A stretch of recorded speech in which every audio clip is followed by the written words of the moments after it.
Ash vs. Evil Dead, Episode 5, The Host. Really enjoyed this episode. It's definitely a funny start because they have Ash tied up pretty much the whole episode. I think at least the first half of the episode. Ash is tied up.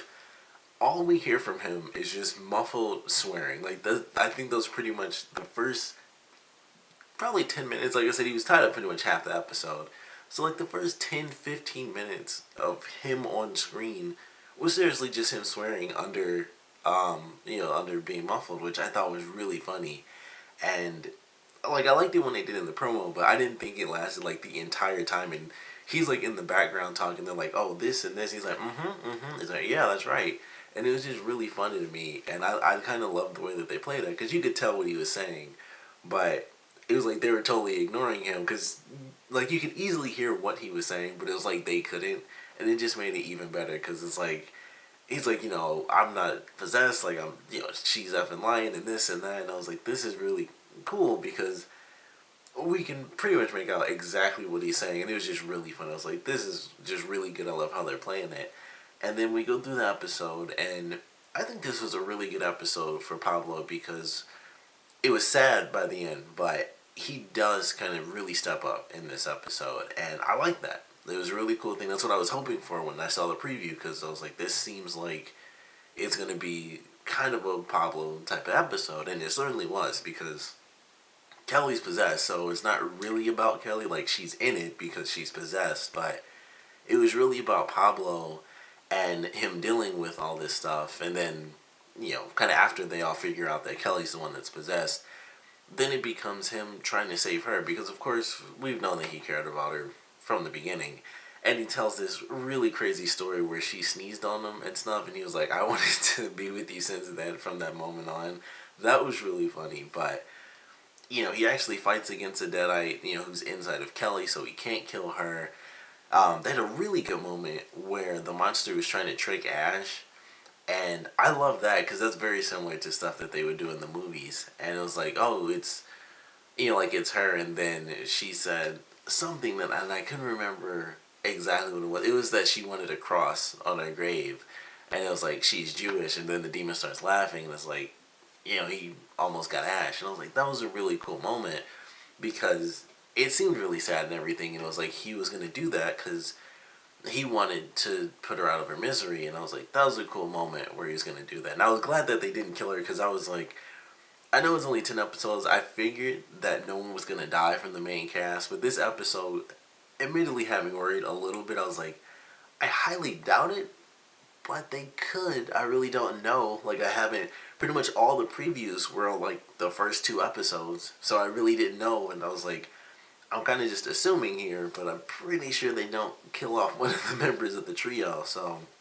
I was really glad that that's how that played out, because I'm like, with it being Evil Dead too, it's kind of one of those things where you can assume it'll follow a certain path, but it's also Evil Dead. The first 2 movies is a dozen people get killed around Ash, and he's the only person that keeps surviving.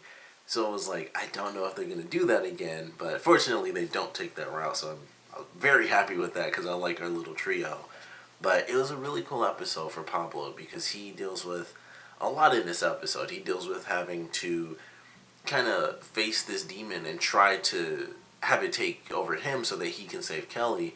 And then unfortunately he has to deal with the fact that his uncle does end up getting killed by the demon, and it throws him back. And that was actually a really shocking moment. I figured no one was going to die, and then of course his uncle gets killed, and I was like, that really sucks. So he had to deal with that, and he does get this amulet, which I think will kind of lead him into being kind of the new Brujo of his family. They might not know that because he'll be with Ash and Kelly, but I think that's where they're kind of taking his character, and I hope they do, because that would be very cool, because I like his character, of course, but him having this sort of newfound strength in him, I think that's pretty cool. And even his uncle says, you found, the Hefe inside of Ash, despite the fact that it's really, really, really, really deep down inside of him, you were still able to find it. So it seemed like they're kind of playing that role a little bit, where he'll kind of be the mystical side of the team,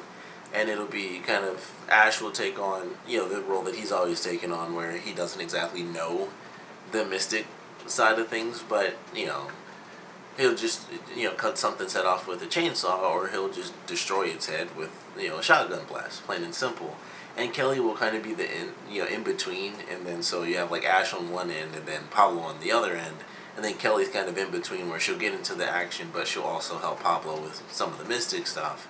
So I like how they kind of did that, and hopefully we do get an episode where they really show exactly what Kelly's role is going to be, because at this point she is kind of the in-between person, which I think works for a lot of characters. I do like that type of style where it's like she can be, with Ash on the action side of things, but she can also help Pablo and, help him do like the research, because Ash probably wouldn't give a crap and be, patient enough to read through the books or do the research or anything, so it would have to be Kelly helping out Pablo. So that might be how they do it, might not be, but I like that role, and however they're playing it so far, certainly been pretty entertaining. We do get to see Amanda and Ruby in this episode as well, and we actually have a pretty interesting moment with them. Like, they have, like, I think they're the first scene after the main credits, if I remember right, and that's, like, the only time I thought for sure they'd be in the episode more, and it was just, like, here they are in this opening scene. Ruby puts the hand on the dashboard, and so they sit, and it's like, it's going to take a couple minutes. They either go left or they go right. And so Amanda's like, alright, so basically explain this. Like, how the heck does this happen? Like, how do people turn into this? When was going on? And then it got a little weird when Ruby's like her explanation at first, it was kind of normal. It was like, you don't know about the science and you don't care about it. Just keep breathing. That's kind of what we do. And she's like that. Once she was like, that's what I want you to do now. Just keep breathing. And she like rubbed her hand on her face. I was like, that changed the situation in the car for a little second. I was like, I don't know what that means. If it means anything, it could have just been what she did. But typically when you gently caress someone's face and you're trying to be all cool and tell them like, oh, just calm down and I'll take care of it, it's kind of because you're somewhat interested in them seeing you as more than just the person they're with. So that's how I saw that little scene for a moment, or maybe she was just slightly attracted to her. I don't know how it's going to play out, but it got a little weird when she did that. And of course it was all over Amanda's face, like, I don't know what you're doing, but I'm not sure even what to say right now, because I'm dealing with people that come back from the dead and, chopped off hands from two decades ago almost.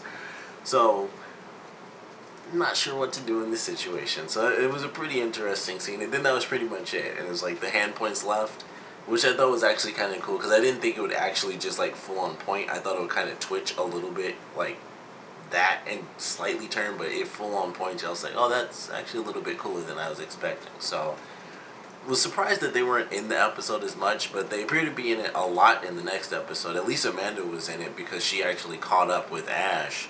So I would assume Ruby's there as well, unless Ruby does something and it kind of freaks Amanda out, and then she takes off.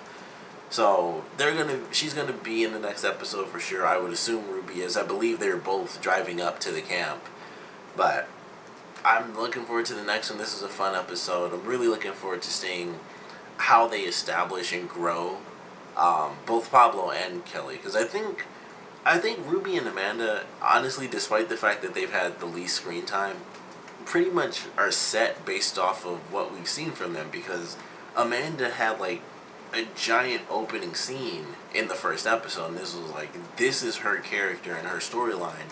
She's set. Like, I'm fine. Like, I know exactly where her character development is going. I mean, not 100%, but I can kind of, like, they've already shown a lot in these past couple episodes for her.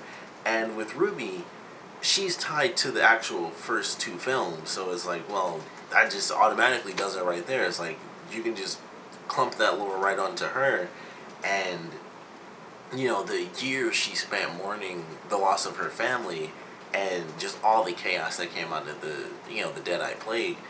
It's like, that in itself, just her talking about that in the one episode was like, well, that's really all I need to know about her. That pretty much sets up who her character is, and that kind of developed her character in one flat scene, and then basically everything else is kind of just going to end up being her, being pretty badass with whatever that crazy blade was, which I hope we get to see that again, because she didn't use it in the last episode where she takes on like the bookstore guy. So she didn't use it on him, but when she used it on that one demon, she's like melting his face with that thing, and we haven't seen it again. I want to see her use that on something else, but I think they already did a lot for those two characters with hardly doing anything, which is actually really awesome. But I'm looking forward to seeing how they advance Pablo and Kelly, because they're working with Ash, and we know Ash from 3 movies, so it's kind of just like we know him. We need to get to know these two because they're even more important than Amanda and Ruby. So I'm looking forward to seeing how they advance their characters. I think this was a great start for sure with Pablo's character and him stepping up into a new role as far as what he can do to really help the fight. But certainly enjoyed this one. Sucked to see his uncle get killed because I was like, oh, that was a surprising little sad moment for the episode. But I definitely liked it. Of course, I want to know what you guys thought about it. So please comment below. Let me know your favorite parts, your least favorite parts. And I want to know what you guys thought about them officially defeating the demon in this episode, because this was the one that I wanted to see for a long time, and it actually lasted for 3 full episodes, which completely surprised me. I thought for sure it was done in that first episode, and it's like, nope, we got to see it in that one, we got to see it in the last episode, and it finally got defeated in a very cool way at the end of this episode. And personally, I loved it. I was like, that was a cool demon. I do wish we got to see more of it, because honestly, when they showed it, it was basically just, it would almost like just teleport back and forth, and that was pretty much it. Which they had a really cool sound effect that went along with it. I like that sound effect, but it was really cool. I was all over it. The visuals and stuff when they first showed it, still loved it in this episode as well. But I love the way that they did it. It was a great demon. It certainly played a huge role because obviously it killed a character off. It possessed another character, and it kind of advanced, Pablo himself as a character. So it certainly did a lot as it, as like the summoned demon.